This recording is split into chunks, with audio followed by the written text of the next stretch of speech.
we get through today. And so I'll send an announcement through Canvas. If we get through all of today's stuff, then I'm comfortable we can get through Wednesday, and then you'll have your first exam on Wednesday. It just depends on how much we get through today, but I'll let you know about that. Your exam will be through ZipGrade. You'll have 24 hours to do it. It's 30 questions worth 2 points apiece, so 60 total points. But I'll talk more about that when we see where we end up. So last time we were talking about determining if something is aromatic or not, and we use the Huckel's rule and then this Frost diagram. So let's consider this molecule cyclopentadiene. That in it of itself is not aromatic because it has an sp3 hybridized carbon that's breaking up the conjugation. The other thing, it has 4n pi electrons, and to be aromatic you need 4n plus 2. But it turns out if you treat cyclopentadiene with sodium hydride and THF, where sodium hydride is a base, so we have Na plus, and then this thing is called hydride. So hydrogen with that second electron gives it the minus charge. That acts as, in this case, a base. And so that's going to abstract one of those hydrogens.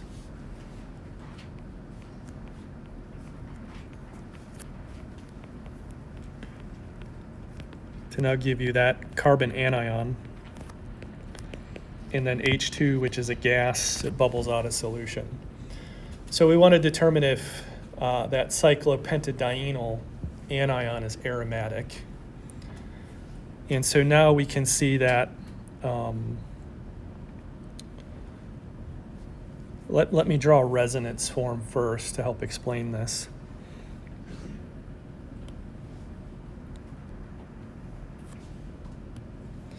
Just going to move that negative charge over.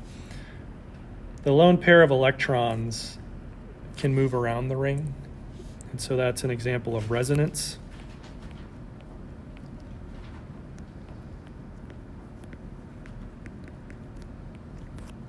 And then it can also do one more resonance hybrid.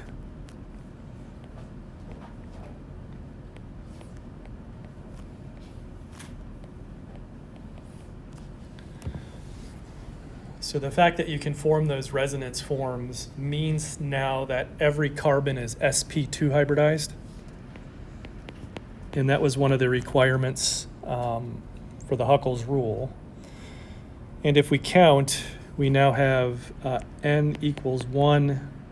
We plug that into the 4n plus 2. That gets us 6 pi electrons.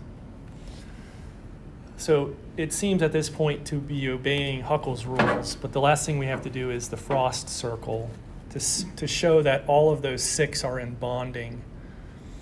But now the issue is we have 5 atoms. And so if we take, that structure, we have to have one carbon pointing down. And then wherever there's a carbon or an atom, we put those lines to account for the electrons. And so the issue is, where do you draw the non-bonding line when it's an odd number of atoms? Well, it turns out we're not going to draw it through the middle 2 orbitals, but slightly above. And so everything above would be our anti-bonding orbitals. On the line are non-bonding, and then below are the bonding. I don't know if there's a hard and fast rule for drawing that line, but I would say you probably want more bonding orbitals than anti-bonding or non-bonding. And then we plug in our 6 electrons So we add those, we spin pair them. We add 1, then the 4th one, and then the 5th and 6th are the ones that we spin pair. So those will end up being in the bonding molecular orbitals. And so overall, the answer to this question would be yes.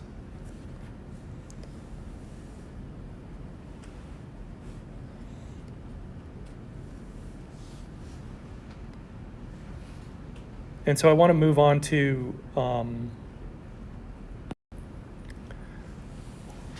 a class of compounds which are still aromatic, but now they're heterocycle. And so that means they have, in this case, the two examples have nitrogen in the ring. And the two compounds shown, the first one is pyrrole, and the second one is pyridine.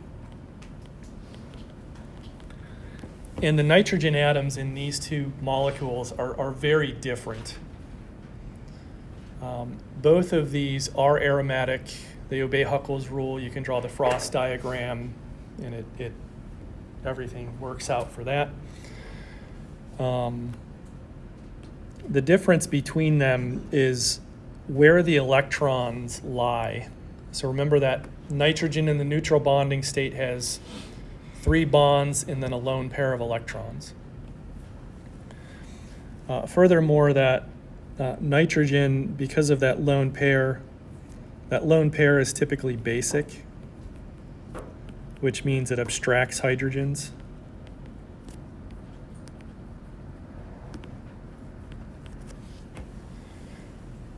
But only one of these really acts as a base.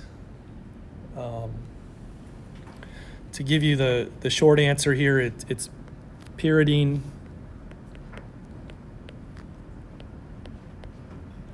Pyridine acts as a base, pyrrole does not.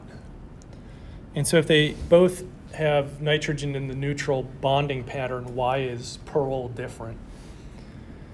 And that lone pair, so the lone pair, resides in different orbitals. In pyrrole, the lone pair is in a p orbital, whereas in pyridine, it's in an sp2 hybrid orbital.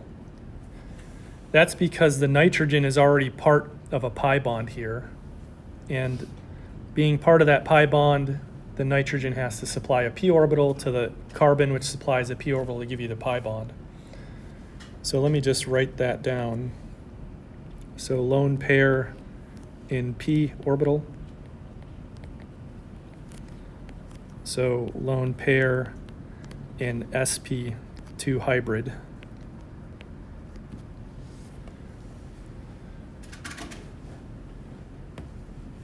So as this sp2 hybrid, that lone pair is just sticking out. It's ready to act as a base and abstract a hydrogen. But in pyrrole, since it's in a p orbital, that is in conjugation. So you have these electrons in here that are in conjugation with the double bonds of the ring. So you can draw resonance forms.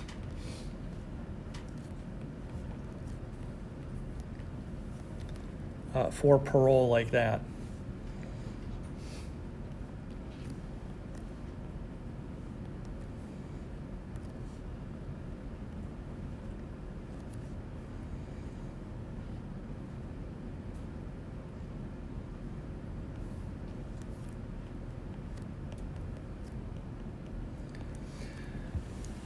And if the lone pair is conjugated into the ring, it's not available to act as a base and abstract hydrogens.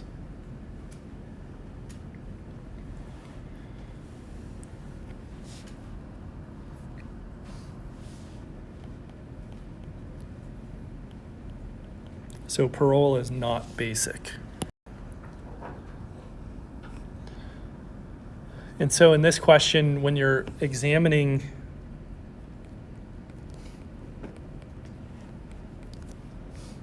if I don't put the orbitals in, if you're examining these different types of nitrogen, one thing you should be able to do is determine, is that nitrogen basic or not? And so again, it gets back to the orbital type it resides in. So pyridine has the lone pair in an sp2 hybrid orbital. Pyrrole, it's in a p orbital. So we can say conjugation decreases basicity.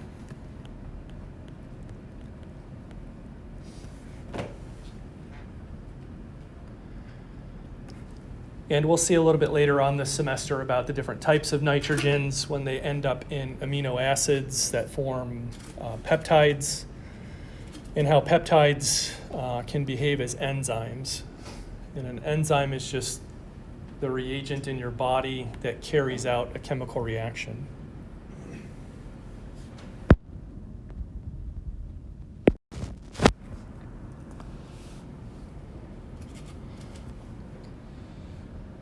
So sp2, p orbital. So pyridine is more basic.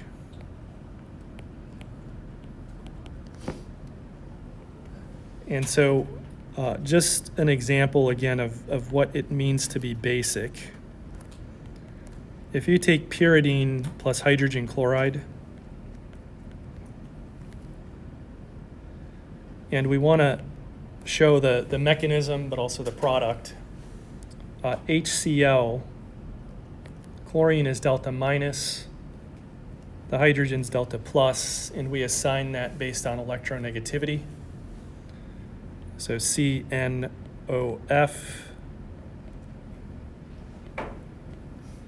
we know that electronegativity increases towards fluorine.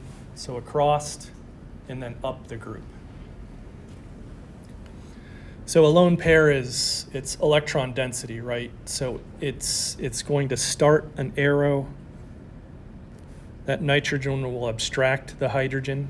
So we form an NH bond, and then we cleave the HCl bond.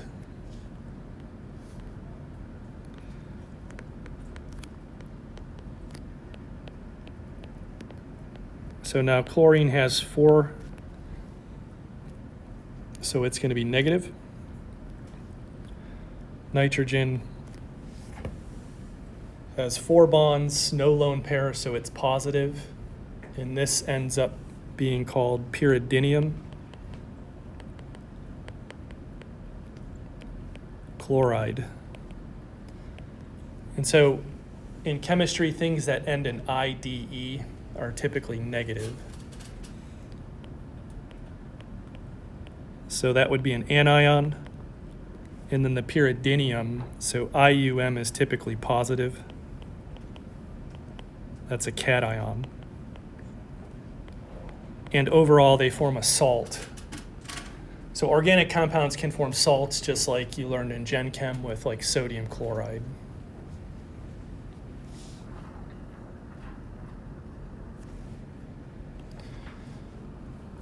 So keep in mind that, we're learning this stuff now as the concept, but we might not apply it until the later modules when it actually comes into play with the specific functional groups.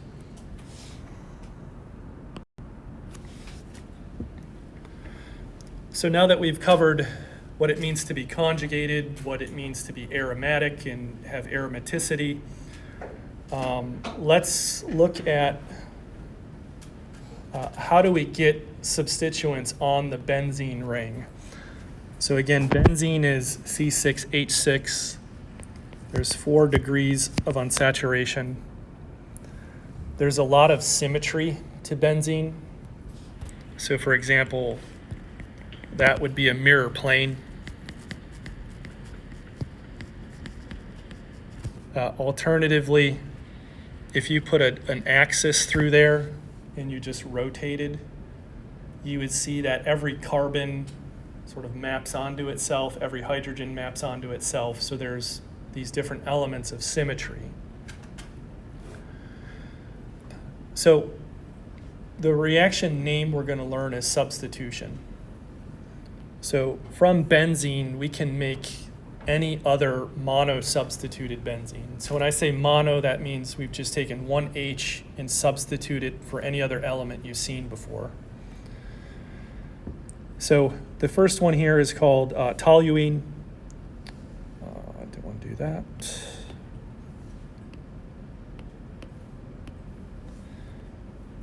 Jesus. So toluene, you could also call it methyl benzene. So most of these are common names. They're not the IUPAC names. But we've substituted H for methyl. You can substitute H for OH. That makes phenol. If you have O-methyl, that's called anisole. If you have an amine, that's called aniline. And then a halogen is, so that's fluorobenzene.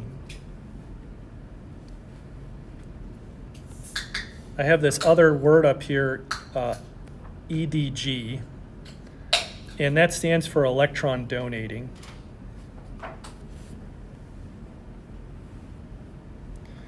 And this can happen two ways. Induction or resonance.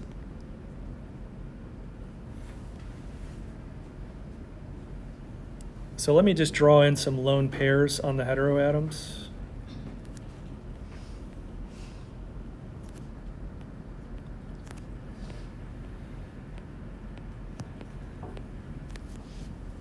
So because those heteroatoms have lone pairs, that lone pair can be delocalized into the ring, and that's called resonance. Notice the methyl group does not have a lone pair.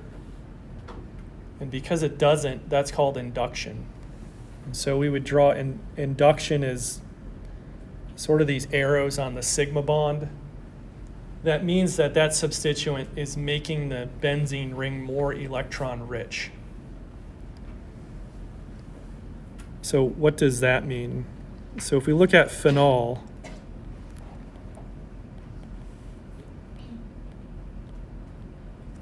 you have benzene with its 3 pi bonds. If you substitute H for OH, a lone pair can move down.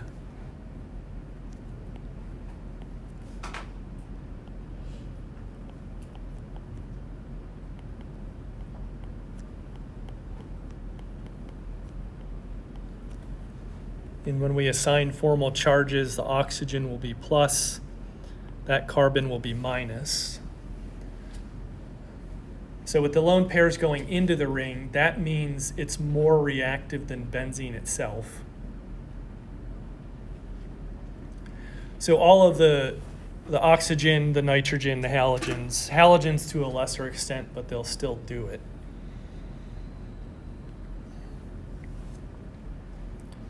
So opposite of electron donating are electron withdrawing groups. I think I showed this prior. Which of the following is not a resonance hybrid of phenol? So A is phenol itself.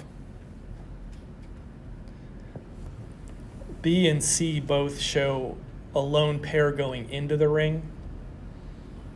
So those are all resonance hybrids. D is not a resonance hybrid because you've basically migrated the hydrogen that was on the oxygen now onto a carbon. So resonance does not move atoms at all. It's just moving a charge, like a plus or a minus, or an unpaired electron called a radical. So D is, it's called a tautomer. A tautomer specifically relates to hydrogen movement, so that the H on the oxygen has moved from oxygen down over to the carbon 3 atoms away. So if you count oxygen 1, 2, 3. Oxygen 1, 2, 3. So just keep in mind what resonance is and what it is not.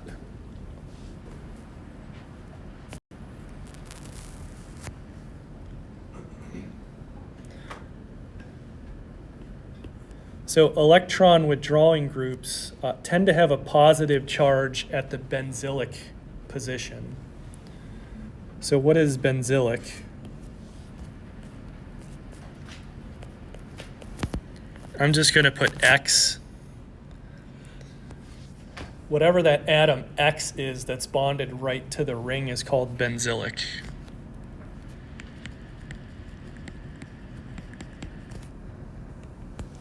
So they pull electron density out of the ring, meaning that the ring is now going to have a plus charge.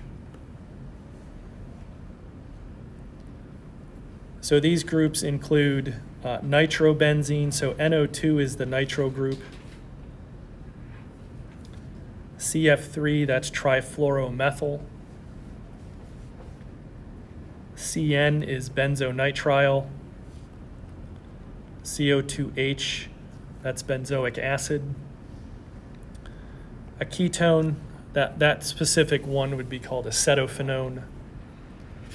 An aldehyde is called benzaldehyde. So that's, benzaldehyde smells like almonds. If you ever smelled straight benzaldehyde. Interestingly enough, hydrogen cyanide also smells like almonds. One will kill you, one will make your tummy growl to eat food. And then here's benzene at the end. So really, you have benzene sort of in the middle, then you have things electron withdrawing, and then you have things that are electron donating. And so let's let me see what the next slide is.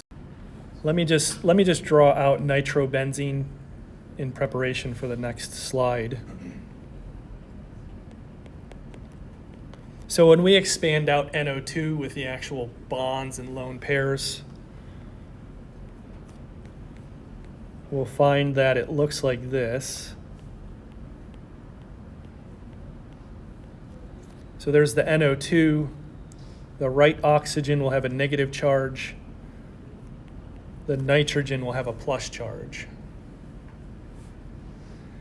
And so the nitrogen's the benzylic atom.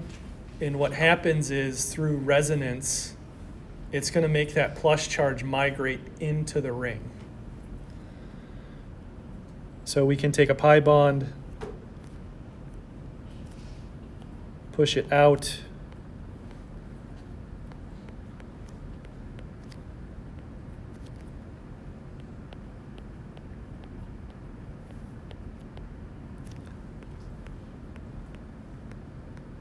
we'll see that the nitrogen's still plus,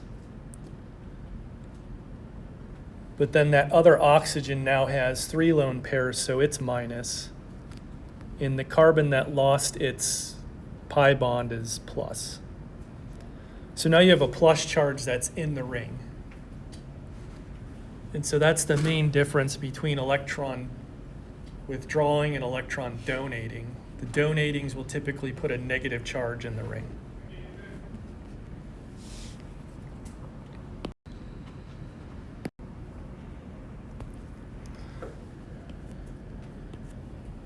So which of the following is not a resonance hybrid of nitrobenzene?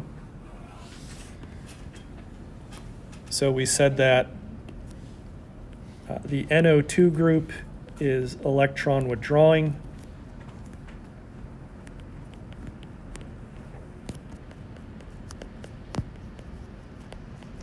So if it has to have plus in the ring, then A would be the incorrect structure because it's showing a negative in the ring.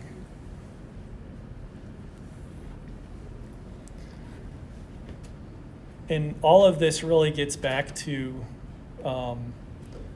once you have a substituent on the benzene ring, how is that going to affect further reactions that you do on the ring? So that's basically where we're going with, these last couple lectures here for Module 1.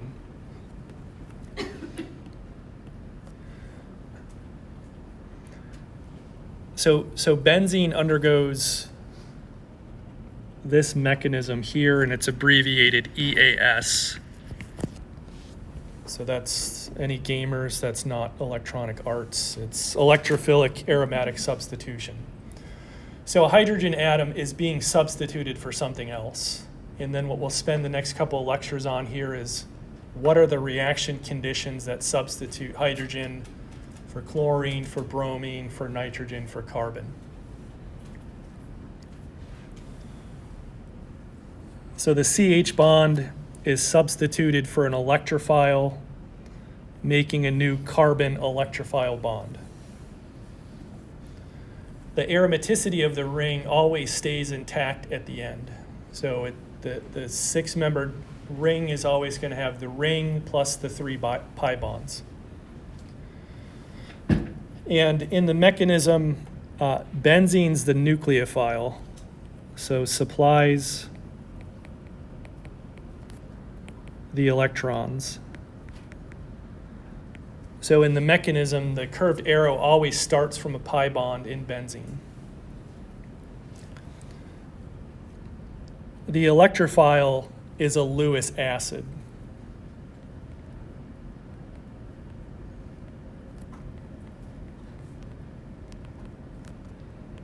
So it accepts electrons from benzene. So that's the nucleophile-electrophile match.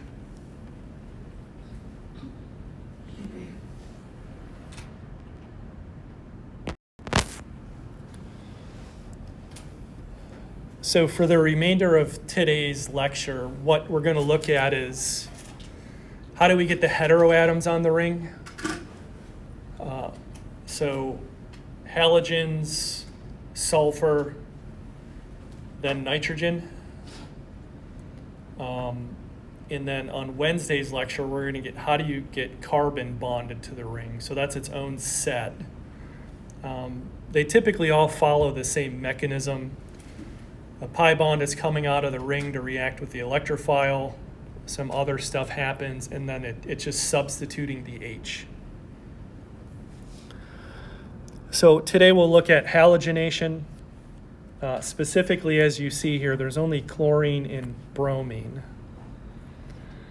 Fluorine and iodine we'll have to look at separately because they're not reactive enough to get onto benzene by themselves. So you have to do some other things first.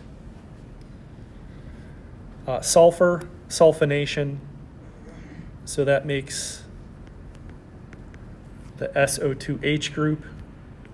This is called a sulfonic acid. And then the nitro group is through nitration, NO2.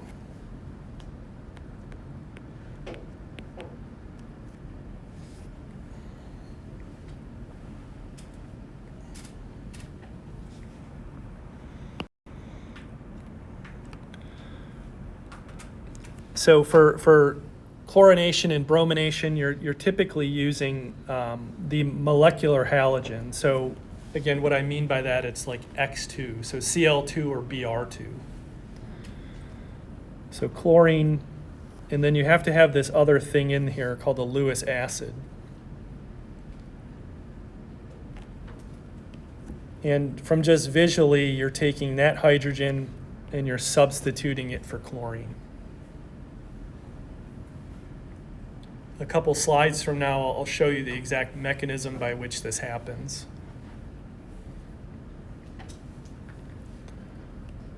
So why do we need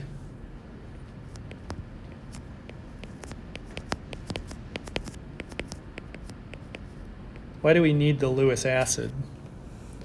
So there's the Lewis dot structure of chlorine. And if right now it doesn't look electrophilic, right? There's nothing that says, okay, I'm a positive chlorine atom. And So the Lewis acid, aluminum, has 3 bonds. It's group 3. So it has 3 bonds in its normal valency. So it's electron deficient because it doesn't have an octet. And so what it does have is, crudely drawn here, is this empty p orbital. And we said that a Lewis acid is an electron pair acceptor. And so the chlorine plus the aluminum trichloride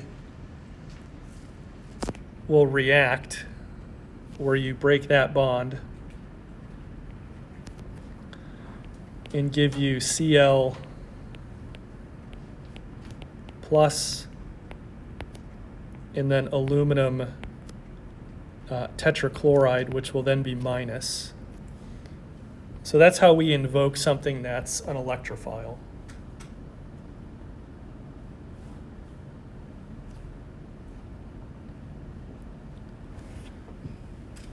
And so what you'll notice, I'm going to circle in red that carbon. The H on that carbon is going away. It's what is being substituted. As we see on the mechanism slide, we'll see exactly how that happens. But for right now, we just say, okay, H is substituted for chlorine based on these conditions.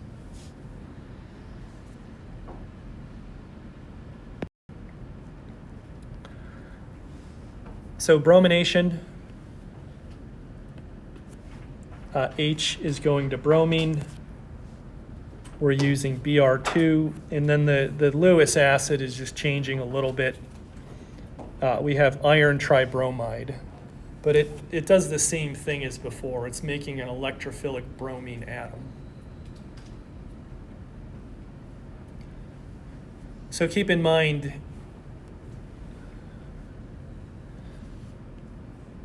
we start with benzene. It doesn't matter which H.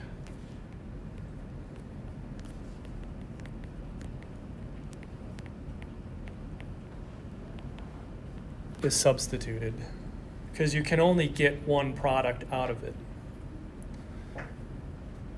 But ultimately where we're going is bromobenzene's monosubstituted. So if you were going to do a second substitution of that, the question now is, how does that bromine atom, does it make the reaction go there, there, or there? And it's not random. We'll use these principles of resonance to say, okay, it can only go in this one position. So of these 3 isomers that are possible, we're only going to get one as the major product.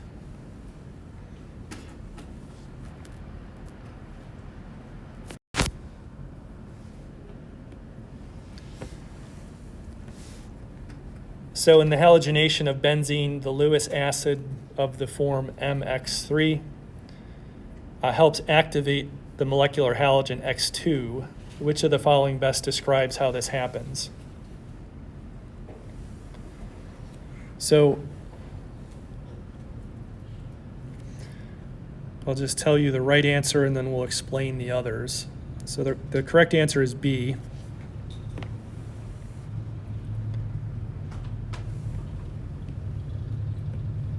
If you sift through the summer haze and remember back to spring semester, answer A, we learned when we were doing substitutions of alkanes.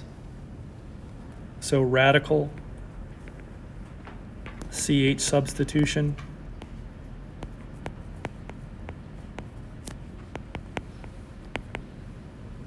Now again, the names of these mechanisms might start jumbling together, but again, benzene is electrophilic aromatic substitution. Radical CH substitution was that stuff we learned sort of in the beginning of the SN2, E2 type mechanisms. C says a ligand X from the Lewis acid will attack the molecular halogen. That's not true, because the Lewis acid is electron deficient. And as such, it's only accepting electrons. It's not providing them.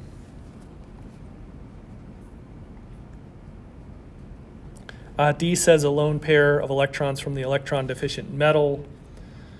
Again, that doesn't jive with what it means to be a Lewis acid.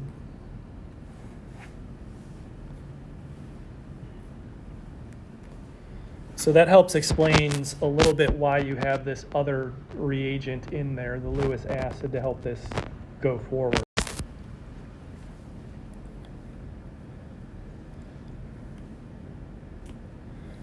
So here's some mass spec data, and it asks you what conditions were used to halogenate benzene.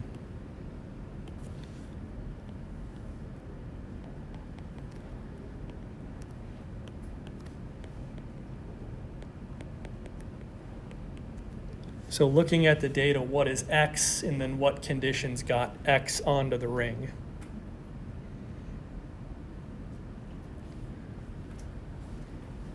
Does anything stand out to you?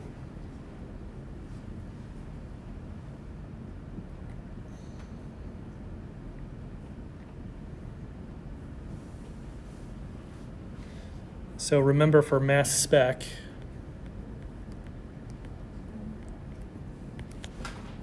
the M to Z is mass divided by charge.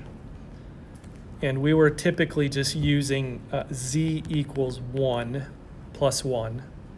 So really you're just looking at the mass. And you start essentially down here, even though it says 20, the axis starts at 0 and runs up. And then as you increase, the largest number, remember what those were called? The parent. So the parent ion contains all of the elements in the molecular formula. So this one says, it's hard to read, but M to Z equals, I think it says 156. And then you have this other thing. So if that's your parent M, you have M plus 2. And that's at 158. Would you say the ratio of those two is what ratio? So it's 1 to 1. And you remember which halogen that corresponded to? So bromine. So X here has to be bromine. And then we scan the conditions. We can eliminate A, B. C has bromine, but that's of the form Na plus Br minus. And remember, for these reactions, we need a Br plus. And so the correct answer will be D.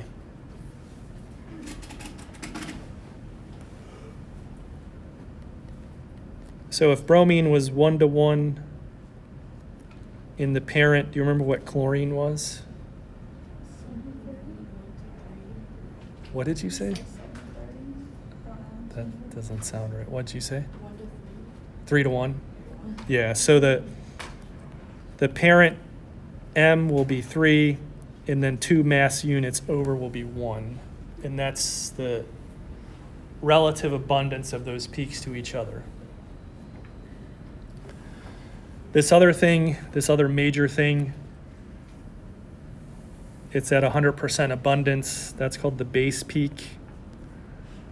That's also called a daughter ion. So the parent ion fragments, that forms the daughter ions.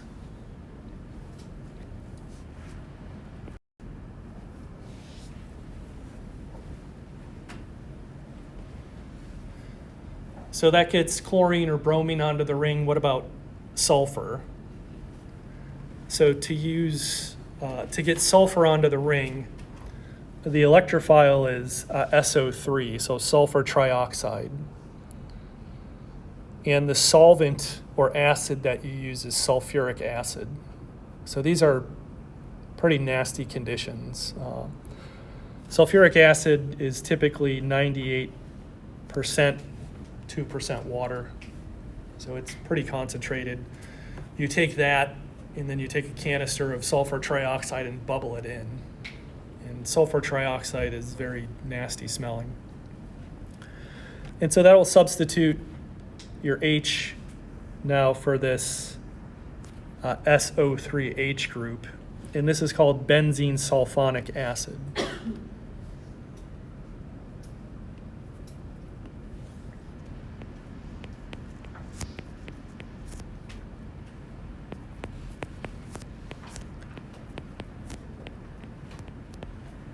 So there's sulfuric acid, and really what you've taken sulfuric acid, you've substituted an OH group for a benzene, and now it's called sulfonic acid. The pKa changes quite a bit when you do that. So a sulfonic acid is about -1. I think we said sulfuric acid was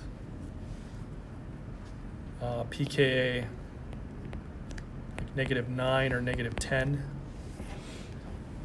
So the more negative that pKa number, the more acidic it is. And then, once we reach a pKa of 0, that's when we said anything 0 to 50 is considered a weak acid. So this is an example of how you change functional groups in a molecule and it will change acidity.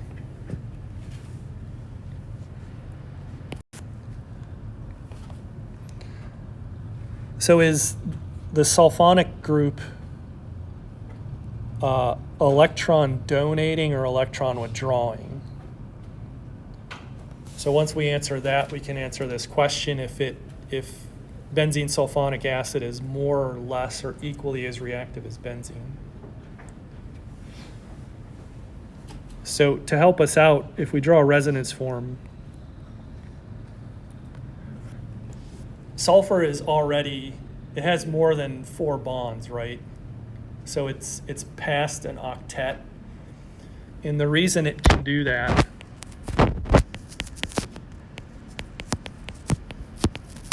is now it's in the row or period below carbon.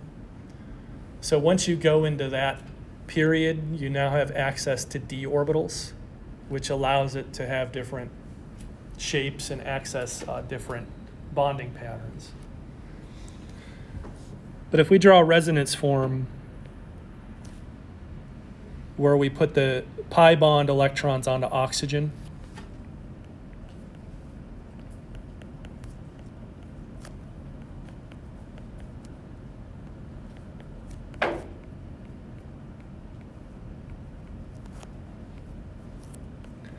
we see the sulfur is now positive. And another resonance form will show that plus charge migrate into the ring.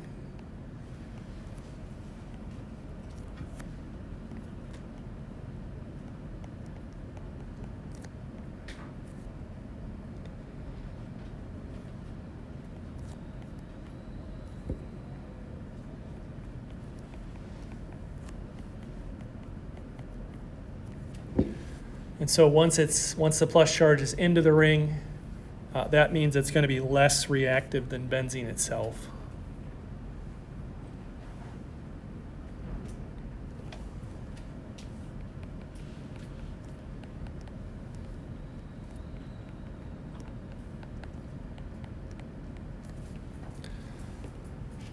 And so once you're able to do that, you will be able to predict where another substituent can go once an existing one is on the ring.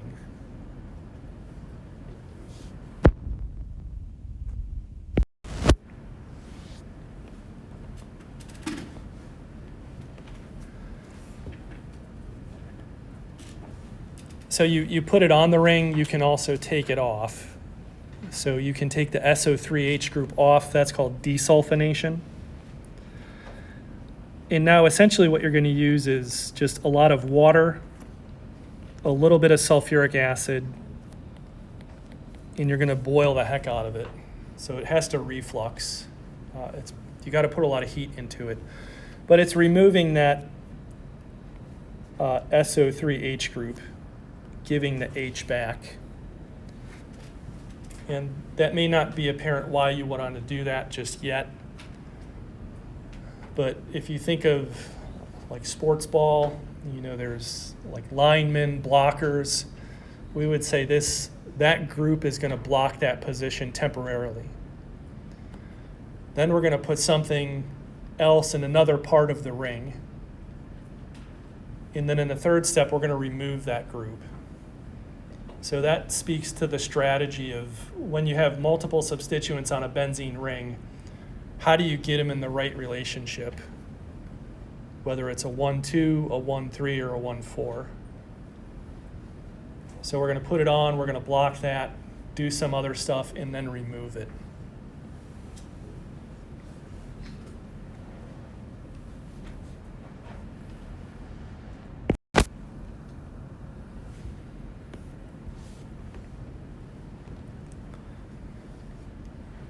So we put in chlorine, bromine, sulfur. Now we're going to put in nitrogen. And we're going to use some strong acids to do that. You need concentrated nitric acid, but that's really not strong enough. So you actually have to add sulfuric acid with it.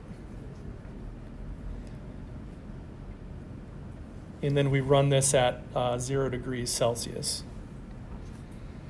So why do we need sulfuric acid?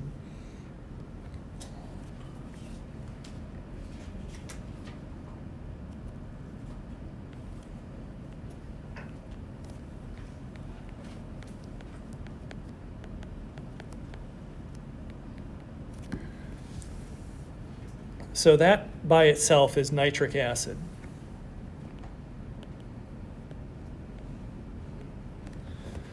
What you notice is it has an OH group on it, right? But in the nitro functional group, it's just NO2. So we have to get rid of that OH group. And so even though it's called nitric acid, when you react it with sulfuric acid, that OH group acts as a base. So that OH group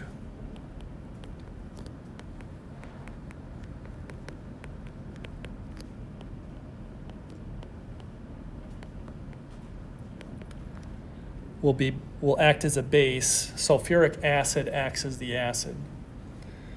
So this will come over, and that oxygen gets protonated.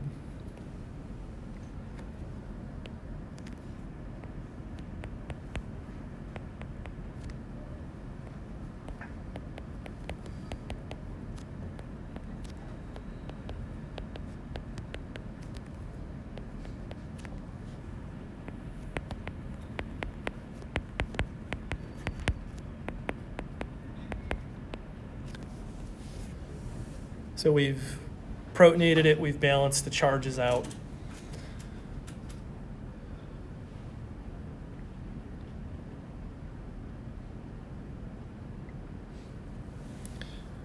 And so this all happens sort of in equilibrium, so I'll put these arrows in. And so now this is essentially going to just fall apart. So we can eliminate water.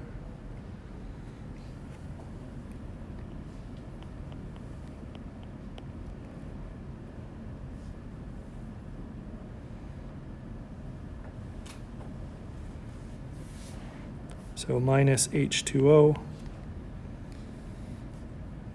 Then we get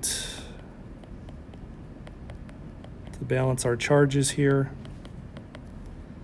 That oxygen's negative, that nitrogen's plus, and then this is called the nitronium. So it ends in IUM, so it's plus. That's the electrophile. that gets you your NO2 group.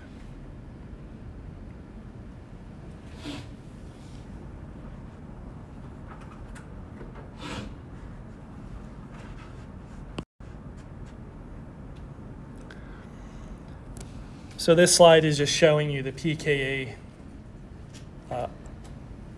argument of why sulfuric acid, because it's more acidic, why it acts as an acid. Nitric acid is less acidic. It acts as a base. Why that proton transfer happens. So B is our correct answer here. If you just take nitric acid plus benzene, you might get a little conversion at a long period of time, but you still have to add the sulfuric acid for it to happen, within how long's your lab? 2 hours. 2 hours, 45 minutes. So yeah, if you started and you just added the nitric acid, in that 2 hours and 30 minutes, nothing happened, it'd be like, okay, I forgot to add the sulfuric acid. But once it's in there, these reactions are pretty fast. That's why they're run at 0 degrees.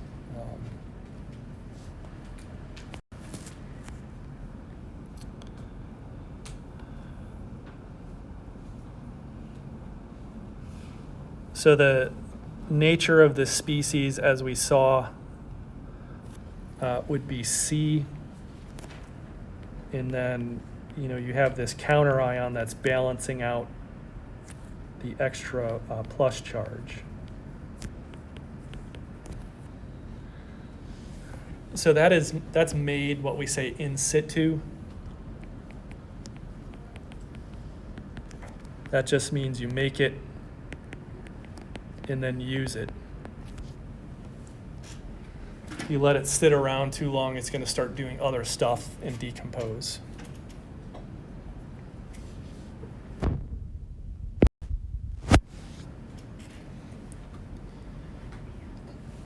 So the EAS mechanism, for any of those electrophiles we've learned, this is the basic thing here. The pi bond is the nucleophile. So it's supplying those two electrons to react with, the delta plus part of the electrophile. And so if I highlight this carbon in red, you can see that this intermediate, called a Meisenheimer complex,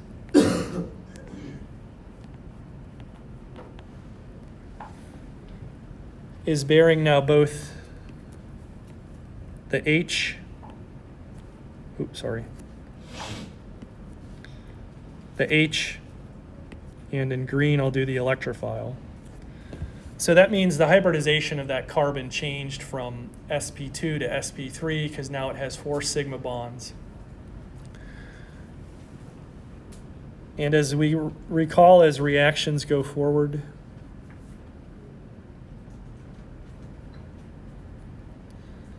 the top of the hill is called a transition state. Then your intermediate wells are called intermediates. And so that has a longer timeline than a transition state. But it's not very stable. And what drives this is the conjugate base X abstracting that hydrogen so that you reform that pi bond. So you're reforming that pi bond and ultimately substituting that H for the electrophile.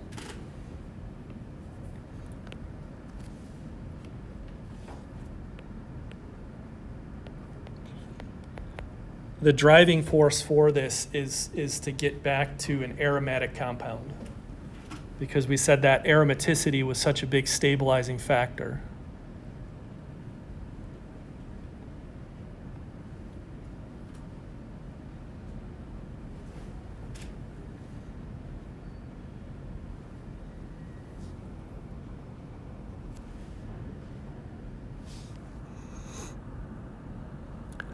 So two main things, the addition of the electrophile and then elimination to restore aromaticity.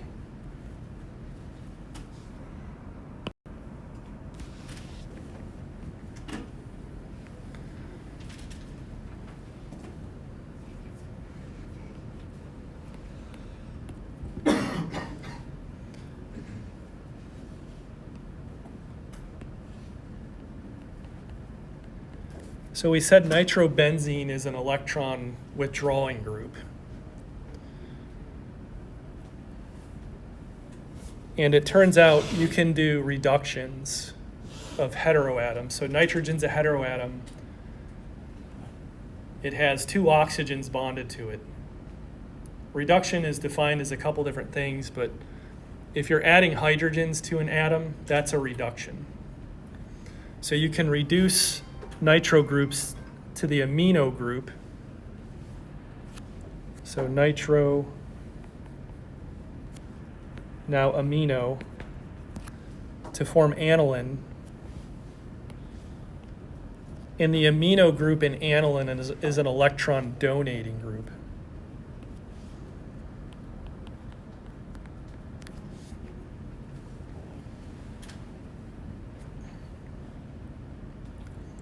So we get nitrogen, we always get it on the ring with nitration. If we need to switch it, we do the reduction to the amino group. The conditions to do that, so there's three ways here.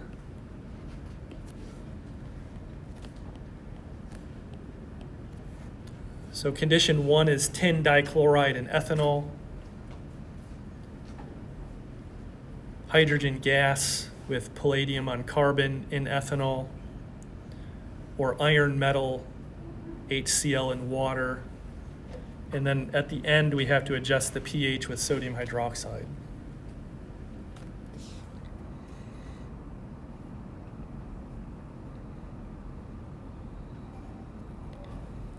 So maybe I can take a couple minutes to explain why you would want to do this.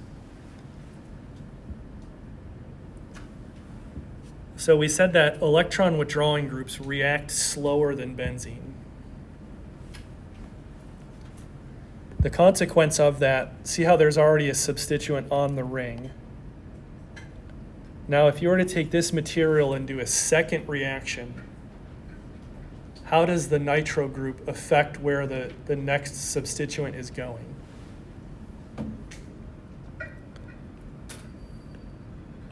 Electron withdrawing groups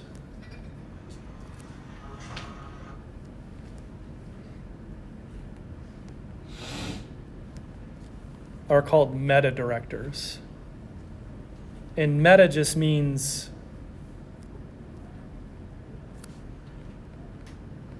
a 1-3 relationship on the ring.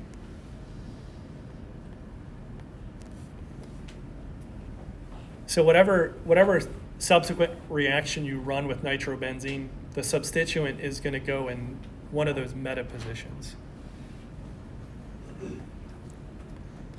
For aniline, because it's electron donating,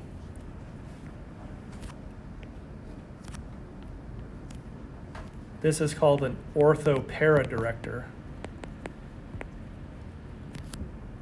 So ortho is 1-2, para is 1-4.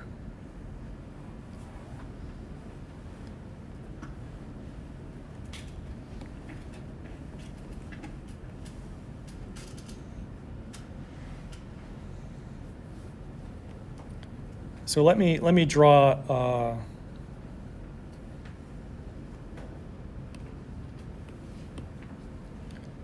say the three isomers of bromoaniline.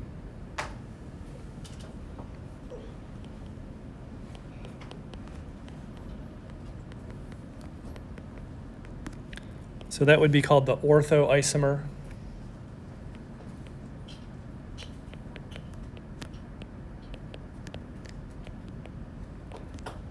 This would be the meta.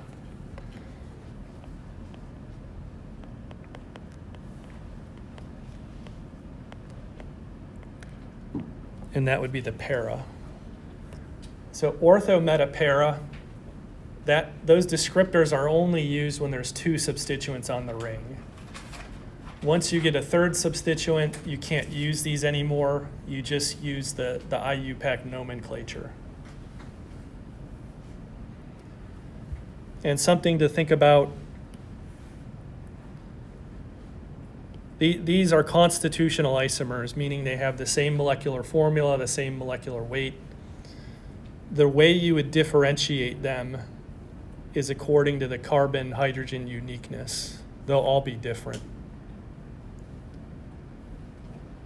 And, as we think about the exam, that question we asked, looking at this mass spec data, how do you know what halogen is on the ring? So that's going to tell you what conditions were used there. Your proton NMR data is going to tell you, what substitution pattern you have. For example, the para substituted, that's going to have the simplest pattern. You have your NH2, these two groups are the same, and then those two groups are the same. So that's going to have 3 sets. The ortho and the meta will have 1, 2, 3, 4, 5. Meta also has 1, 2, 3, 4, 5. But now the difference is the meta, that hydrogen will be unique. It's going to be a singlet. There's no neighbors to it, so it doesn't couple. So that's just a visual recognition of the substitution pattern.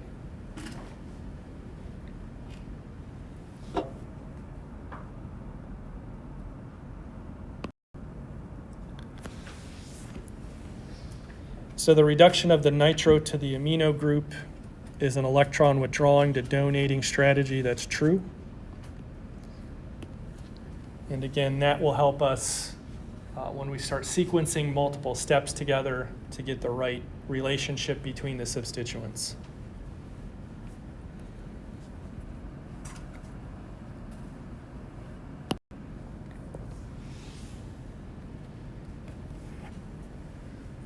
So take a minute to look at this spectrum.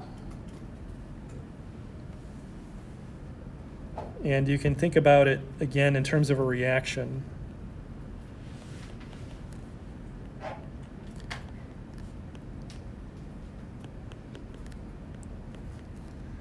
So what substituents on there?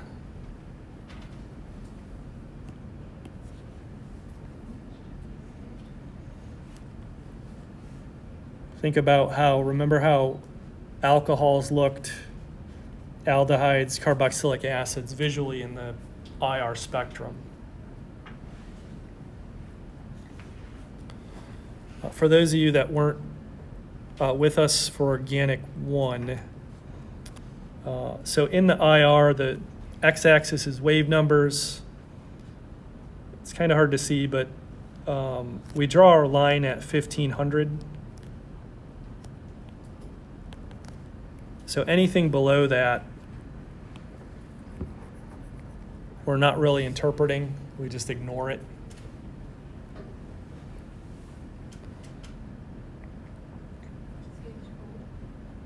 Huh? CHO? Anyone else think it's the aldehyde?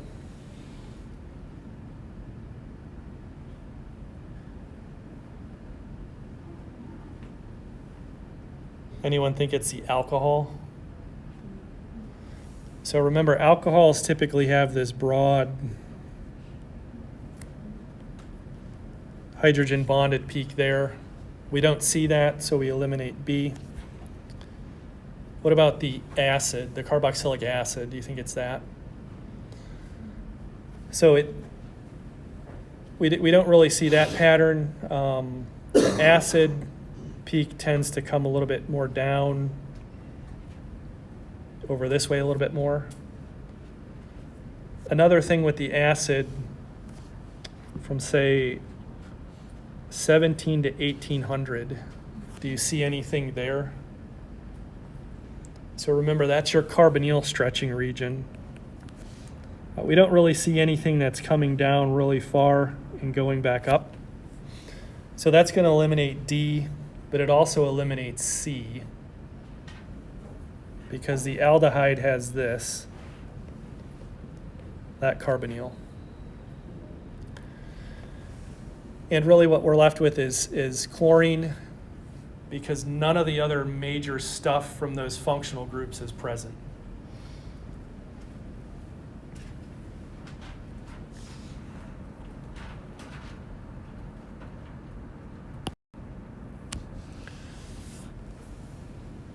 And then we actually made good time. I don't know if I blitzed through this too fast or not, but I think based on, it's probably the same number of slides for Wednesday. We should be able to get through that. So we'll just have your exam 1 on Wednesday. What we're going to do then is how do we get carbon onto the ring, and then how do we, once we have a substituent on the ring, where is the next one going? But the reactions are all the same. I mean, everything you learned today, you're just going to do that for your second or third reaction. You're just figuring out where it goes. So now looking at this one, the choices are the same. So it can't be A because we already looked at that one. And then B, C, and D, what can you eliminate? So B and D, we can eliminate, again, because we don't really see that strong OH stuff.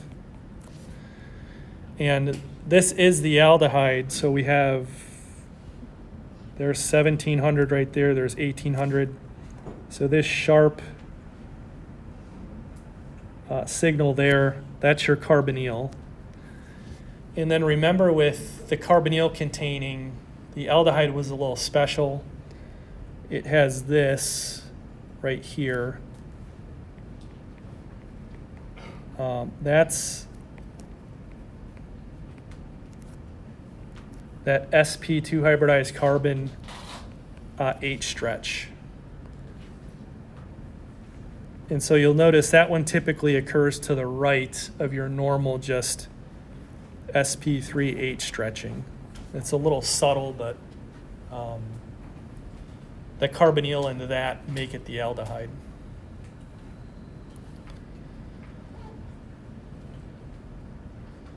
So I'm a little bit ahead of the game. I do have your exam 1 written.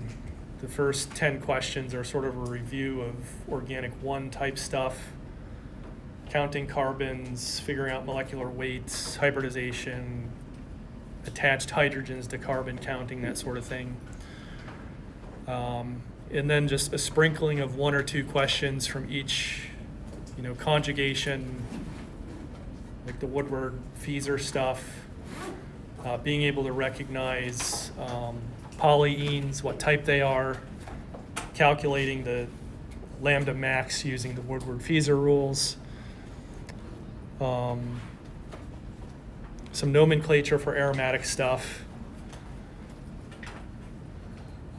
2 or 3 spectroscopy problems where you're looking at mass spec, proton, and carbon, and then some aromatic reactions. How do you get this substituent on the ring?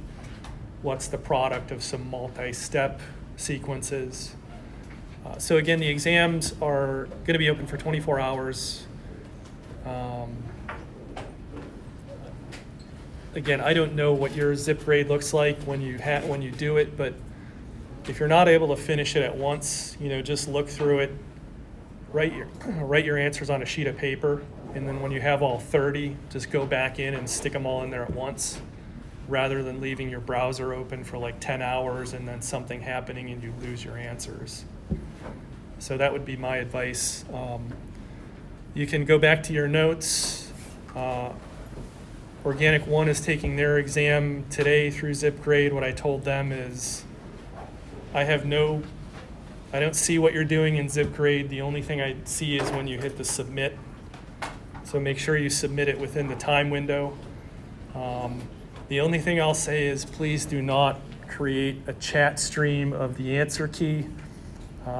Again, work on it by yourself as to the best of your ability, because the only exam that you're going to take in here in person is the final, and at that point, I'll be watching pretty closely for any sort of behaviors. But just do it as best you can by yourself, because that's going to build up your confidence as we approach the final. I won't be around for office hours today. I have another meeting, but if you have questions, shoot me an email and I'll respond as soon as I can.